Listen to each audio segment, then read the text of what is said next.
So as I was saying, good afternoon. My name is Heather Engen, and I'm part of the R&D team here at the Center for Innovative Technology. CIT manages the Commonwealth Research Commercialization Fund, commonly referred to as CRCF, on behalf of the Virginia General Assembly. Today's presentation will provide an overview of the CRCF FY18 program and walk you through the letter of intent process. Today's webinar will specifically focus on the Matching Funds Program and the Eminent Researcher Recruitment Program, as the deadline for our 3 private sector programs has passed. Currently, all participants have been placed on mute to avoid background noise, but at any time during the presentation, you may submit questions by expanding your webinar control panel and using the questions feature. At the end of the presentation, I will respond to the questions that have been submitted. This PowerPoint will be available on CIT's website by the end of the day at the same page where you registered for this webinar. I have also uploaded a copy of the presentation as a handout. We are recording this presentation, and that video will be available early next week at the latest on our website. CRCF started in 2011 to accelerate innovative economic growth in Virginia by advancing solutions to important state, national, and international problems through technology research, development, and commercialization. The FY18 solicitation is our 9th round of funding. To date, we've announced 272 awards for more than $22.5 million. CRCF funding is available to for-profit technology businesses, public and private colleges and universities, federal research facilities, university research consortia, and other non-profit research institutions. CRCF targets all regions of the Commonwealth. The CRCF application process is conducted entirely online. Program guidelines, templates, and other application materials are available on CIT's website in the CRCF section. We will not accept hard copies or emailed submissions. Each LOI and subsequent application must be submitted via the CRCF portal. LOIs are non-binding, but you must submit an LOI if you think you might be interested in applying for funding. The LOI form should take no more than 5 minutes to complete. In FY18, $2.5 million are available to CRCF for a single solicitation. We have 5 funding programs. 3 of them are available to private sector for-profit organizations: the Commercialization Program, the SBIR Matching Funds Program, and the STTR Matching Funds Program. We have 2 programs available to academia and research organizations: the Matching Funds Program and the Eminent Researcher Recruitment Program. As I mentioned, since the LOI deadline has already passed for our private sector organizations, today's webinar will focus on the latter 2 programs. As in previous solicitations, this is a limited submission round. Applicants to the Eminent Researcher Recruitment Program may only submit 1 LOI and subsequent application. For the Matching Funds Program, organizations may submit up to 4 LOIs and subsequent applications, but any given principal investigator, or PI, may only submit 1 LOI and application. Most institutions will conduct an internal vetting process to select what they determine to be their strongest candidates for funding. Likely the majority of those internal down-select processes are winding down now, if not already. But if you are a faculty member of a Virginia higher ed institution and have not already been in touch with your school's Office of Sponsored Programs, reach out to them as soon as possible to find out whether you are still able to participate in our program. We hold all LOIs submitted by university researchers until the Office of Sponsored Programs provides us with a list of approved submissions. This year, our programs have staggered deadlines. The LOI deadline for the private sector programs was last Thursday, but for the Matching Funds Program and the Eminent Researcher Recruitment Program, The LOI deadline is at noon Eastern Standard Time on Tuesday, November 28. For PIs who are invited to submit applications, those are due on Wednesday, January 31 at noon Eastern Standard Time. Deadlines are firm and late submissions will not be accepted. Award announcements are anticipated for early June of 2018. This year we are accepting applications in the following 6 industry sectors: biosciences/medtech, this was formerly known as life sciences, cybersecurity, energy, specifically clean energy, environment, specifically water quality, information technology, specifically data analytics, and unmanned systems. Please note that projects submitted under energy, environment, and information technology must align with the specific subsectors. Submissions for energy must be related to clean energy. This includes solar, wind, water, geothermal, bioenergy, and nuclear. Environment is narrowed to water quality, and information technology is narrowed to data analytics. Work should be directly related to that industry sector and not just tangentially connected. For example, if you identify environment as your project's industry sector, our expectation is that your project is directly improving water quality in Virginia, and that improved water quality is not just a byproduct of your technology. So let me reiterate, your project would be involved with water quality monitoring or control technologies. The CRCF program is for applicants who have a clear idea of an unmet need or opportunity. Their technology should exhibit strong potential to economically benefit the Commonwealth. Applicants should have a well-developed, detailed, and realistic picture of the CRCF project. The commercialization strategy should include information about when commercialization is anticipated to occur and what steps are required to get there. CRCF monies should primarily fund technology development and are intended to advance the technology in a way that makes it more attractive for larger scale public or private funding. Potential applicants have to determine whether the timing is right for CRCF funding. Are resources identified and available? Does the team have the necessary personnel and partners? Is there a fleshed out strategy for IP protection? The project must have a detailed and achievable plan of work, budget, and timeline. Prior award recipients are eligible to apply for FY18 funding. Projects may be a continuation of a previously funded project or may be for new work. And while you don't need to indicate at the LOI stage that a project is a resubmission, that information will be requested in the subsequent application.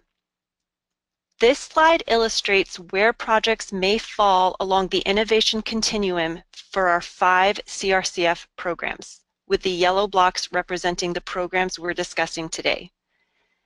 CRCF supports earlier stage and proof of concept or prototype development. CRCF's overarching goal is to drive economic growth in the Commonwealth by investing in technology commercialization.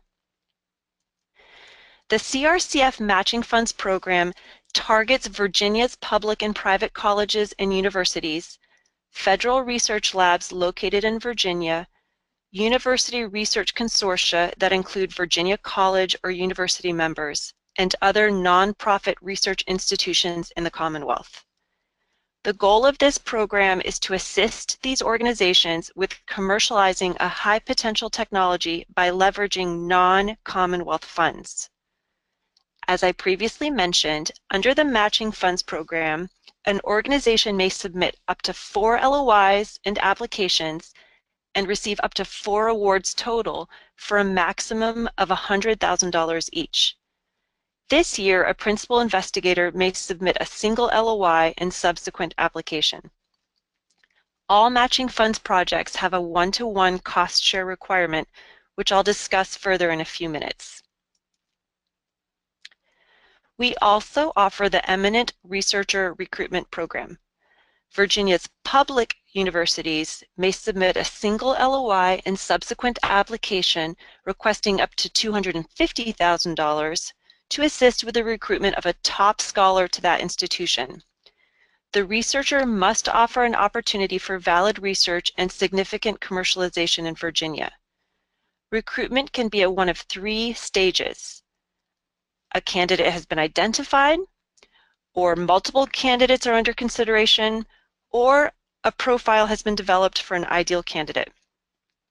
Some examples of potential uses for eminent researcher recruitment funding are to support a startup package, to supplement salary, to purchase supplies and equipment, or to support lab upgrades. A key component of the Eminent Researcher Recruitment Program is that a project must involve a private sector partner, and that partner must contribute at least 50% of the project's one-to-one match. Again, we'll dive into what matching funds are and what they come from in just a moment. Remember that for both of the programs offered to Virginia colleges and universities, researchers need to contact their school's Office of Sponsored Programs to find out their school's process for submitting to CRCF. All of our CRCF programs have a matching funds component. Funds must be provided in an amount matching or exceeding the funds requested from CRCF. These matching funds must be active and available during the proposed CRCF period of performance.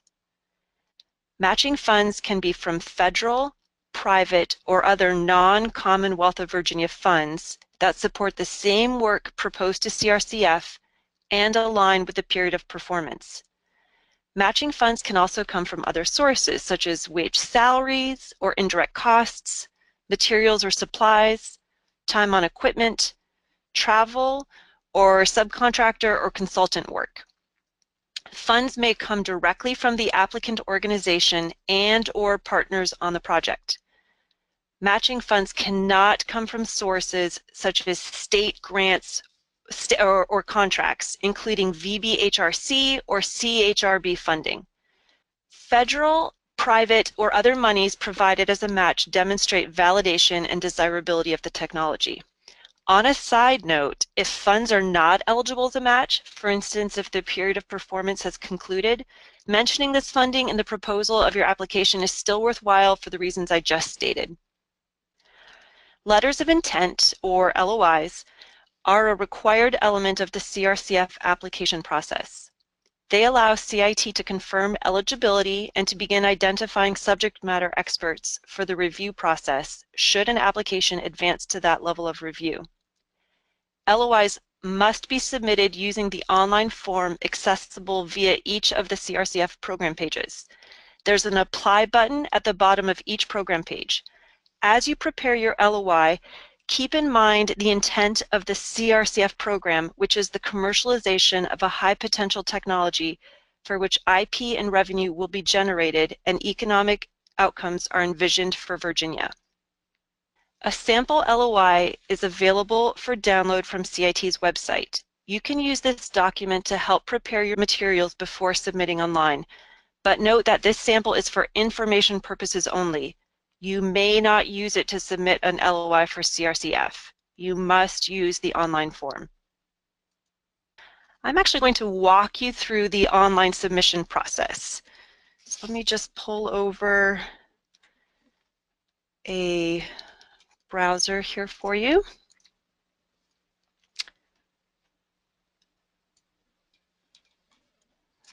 Okay, so here we are at CIT's main page. So you would scroll down and here is the link to this year's CRCF FY18 solicitation page.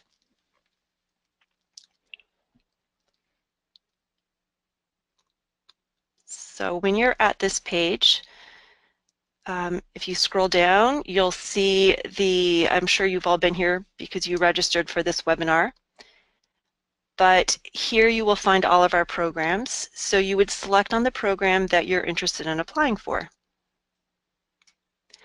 Before you submit your LOI, you need to read through the program guidelines. So you can find the guidelines on each program page. So you need to look through the guidelines to make sure that your organization is eligible. You can also, there's a summary of that information here on this overview page, so make sure you read through all of this before you submit your LOI, because you will be asked to confirm that your organization is eligible to apply. So we'll go ahead and click on this button. So if you haven't already created a profile, you will be able to register here at this page. But if you have, then you just go ahead and log in.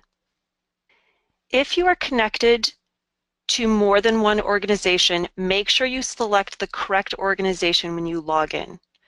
To change organizations, you need to log out and then log back in. Once you've selected one, the only way to switch to a different one is to log back out. So if you're needing to create a new organization, you can do that here, but typically most people, aren't affiliated with numerous organizations. But if you are, make sure that you select the correct one. So we'll go ahead and log in.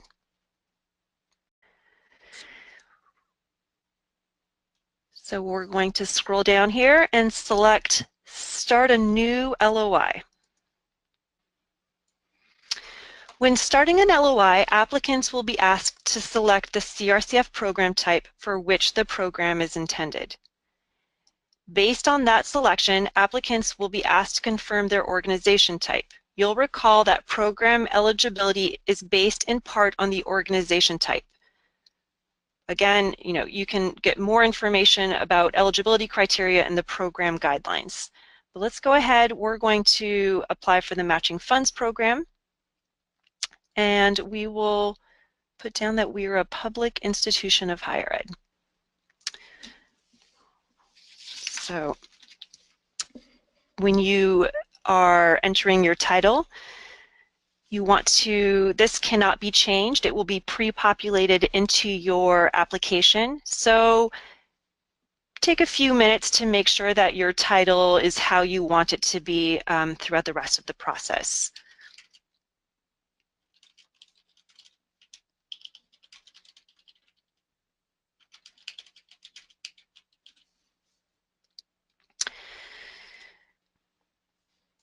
Oh, I just lost my demo page there. So next we will select the industry sector. Now many organizations are, projects can be in more than one industry sector, but we suggest you select the industry sector that most closely aligns with your project. So in this case, we're going to select biosciences. You can stretch this box to make it a little bit bigger for the project description, but we suggest that you may want to compose this information in a different program and then copy and paste it into the box here, but do bear in mind that formatting may not transfer over. I did want to mention, before I move on too quickly, that project titles are capped at 150 characters, and it should describe, in layman's terms, the proposed project. So, give us a very quick overview of the project in the title. Keep in mind that character limits do include punctuation and spaces. So for the project description, this is a high-level overview of the proposed project. Think of it as a precursor to the executive summary that will be required in the subsequent proposal.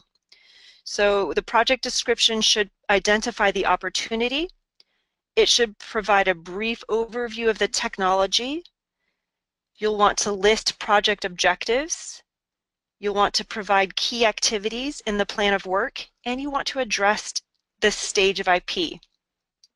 You might also identify how the project aligns with the selected industry sector if it's not obvious. For example, in this solicitation, we've seen many LOIs in the data analytics subsector, And while they do align with IT, they don't actually seem to align with data analytics. So we've had to go back to applicants to ask for clarification, and sometimes they really do align with data analytics, and sometimes they have not. But it certainly speeds up the process and simplifies things when all of the information we need is in the project description. So we'll go ahead and enter something here.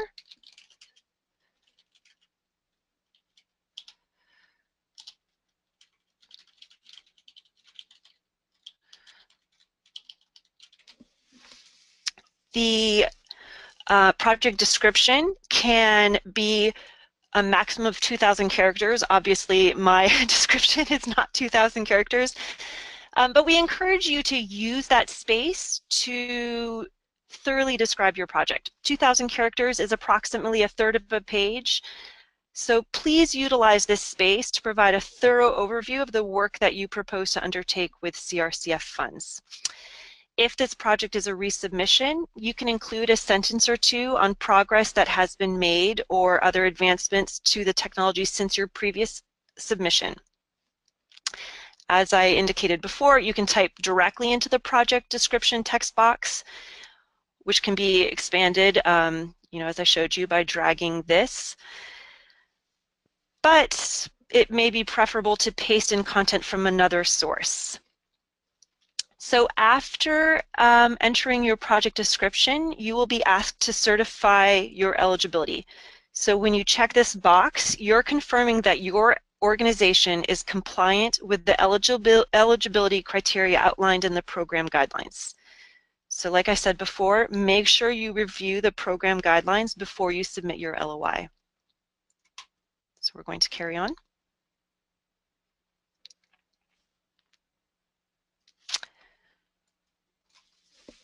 So now you will enter contact information for the go ahead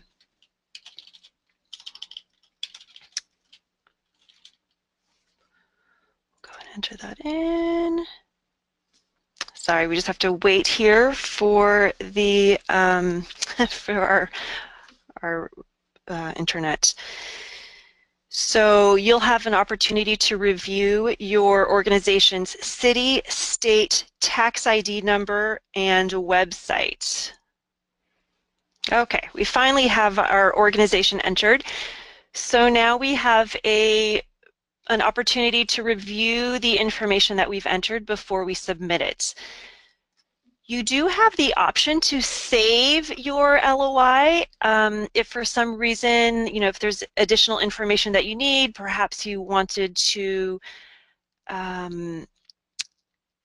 revise your project description, you do have the opportunity to save only, but this does not count as submitting it. So before the LOI deadline, you do have to come back and submit your LOI to be considered for funding.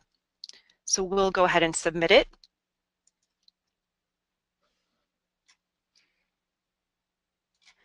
We recommend that you don't wait until the last minute to go online and complete or submit the LOI, because typically we see high traffic volumes on the online submission portal right before a deadline.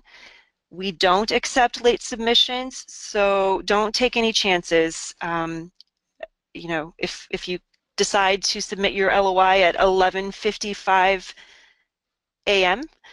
with a deadline in 5 minutes, you may have complications, and we can't help you, unfortunately. So as you can see, it's a pretty quick and easy process to submit your LOI, so we ask that you don't wait until the last minute. A confirmation will appear on your screen like you're seeing here. You will receive an email from our system, but note that the emails generally take about 30 minutes, maybe even as long as an hour before you receive them. Having said that, if you do not receive an email within several hours of submission, please contact our team at crcf@cit.org. Occasionally, an individual inadvertently misenters their email address when registering for CRCF. And though we do try to monitor bounce back emails and then get in touch with you via your phone number, we do ask that you pay particular attention to avoid delays. And if you submit your LOI and never receive an email confirmation, it's important to check in with us. We'll go back to this presentation. Once an LOI has been received by CIT, our team will review it and respond within 5 business days. If the LOI meets the program requirements, the applicant will receive an email with instructions regarding the next steps. Each project invited to continue to the application process will be assigned a unique reference number that will be used by CIT and the applicant for the rest of the application process. This number will be pre-populated into the application documents. CIT reference numbers are an internal identification system to identify the solicitation, program, and industry sector to which a program was submitted. All future correspondence to CRCF or CIT regarding the project must include that reference number. In some cases, upon review of your LOI, the CRCF team may have questions regarding some aspect of the proposal before it can be approved for application submission. CIT will contact the applicant by email if you are requested to revise your LOI. You will also receive an email providing instructions for revising and resubmitting the LOI. Complete information on the FY18 solicitation is available via the URL on your screen. Here you'll find the links to each of our programs, the sample LOI for download, FAQs, links to register for upcoming webinars, as well as the slides and video of previous webinars. This winter, we'll be hosting webinars to walk you through the application process and budget. We anticipate having webinars in December and webinars in January. If your LOI is approved for submission, I encourage you to participate in each of those webinars to provide additional insight into the application process. We are currently scheduling those sessions, so check back at our website for more information and the opportunity to register. The program pages that I mentioned are where you will find the program guidelines, proposal, and budget templates, sample applications, and a sample project budget. So let me just quickly pull up. Let's go back to the solicitation page. So here on the, again, here we're back at the solicitation page, and you can find, I apologize that my internet is a little slow today, a little sluggish, but here's where you can find the guidelines, the FAQs, template, the proposal template, the budget template, and here's a sample application, all for your benefit. I do want to point out that you can also register for our listserv. You have to go back from the FY18 solicitation page. So if you click here just on Commonwealth Research and Commercialization Fund, this high-level overview page, right here you can click to sign up for our listserv. And then to get back into the solicitation, you would go into here. And then here you are back. This is where you registered for webinars. This is where the 2 new webinars will be posted soon. So what's next? The letter of intent deadline is 2 weeks away on November 28 at noon Eastern Standard Time. As I've mentioned, I can't stress this enough. If you are faculty from a Virginia college or university and you intend to submit to CRCF, talk to the Office of Sponsored Programs right away. Please avail yourself of the many resources provided on our website. The program guidelines and FAQs are invaluable as you embark upon the application process. If at any time throughout the solicitation you have questions, the best way to reach our team is through the email address crcf@cit.org. That inbox is monitored by numerous members of our team to ensure prompt responses to all the emails we receive. Additionally, if you are interested in joining our listserv for future announcements, visit the URL on this slide, or as I previously demonstrated, you can also access the short form via the CRCF webpage. This concludes the prepared portion of my presentation. I would like to now take a moment to review the questions that have been submitted via the webinar control panel. For those of you who joined this presentation late, questions can be submitted by expanding the webinar control panel and using the questions function. I'll address questions in the order they came in for the benefit of all participants. If a question seems very specific to one organization, or we need additional information from you before we can provide a clear answer, I'll follow up with those individuals separately after the conclusion of this session. All right, thanks for sticking with us. We have a few questions that have come in. So the first questions is specific, but I think it's applicable to all industry sectors. So someone asked, have reviewers for unmanned systems applications been identified? So we have a pool of subject matter experts, and as our applications come in, we try to find subject matter experts whose expertise aligns with that specific project. We are constantly getting new people recommended to us, so, you know, and we try to make sure that we do have experts in the field, and this is true for all industry sectors. Now, having said that, before applications advance to the subject matter experts, they do have to pass administrative compliance. But at that point, we go to people we've used before, and sometimes we have new recommendations. Sometimes previous applicants have recommended experts to us. So we certainly have a robust pool of subject matter experts, and we certainly try to find a good fit for each application. So we had another question here. Someone asked if for data analytics, it would be acceptable to use data analytics in a novel way to solve a problem. Absolutely. As long as the project is data analytics, we're pretty open-ended about what we accept. So we get lots of interesting projects, and certainly we've seen some applications of data analytics that are new to us this year, but you know, as long as it's in data analytics, then and commercializable, that's acceptable. So those are the only two questions that we've received. Please, I guess I'm going to kind of wind down here, but absolutely feel free to contact us at crcf@cit.org. If you email that address, you can always reach someone on our team. We make sure when people are out of the office, you know, there's always somebody checking that inbox. So it really is the best way to reach someone quickly. And we thank you for joining us this afternoon, and we look forward to hopefully seeing your LOI. Have a great day.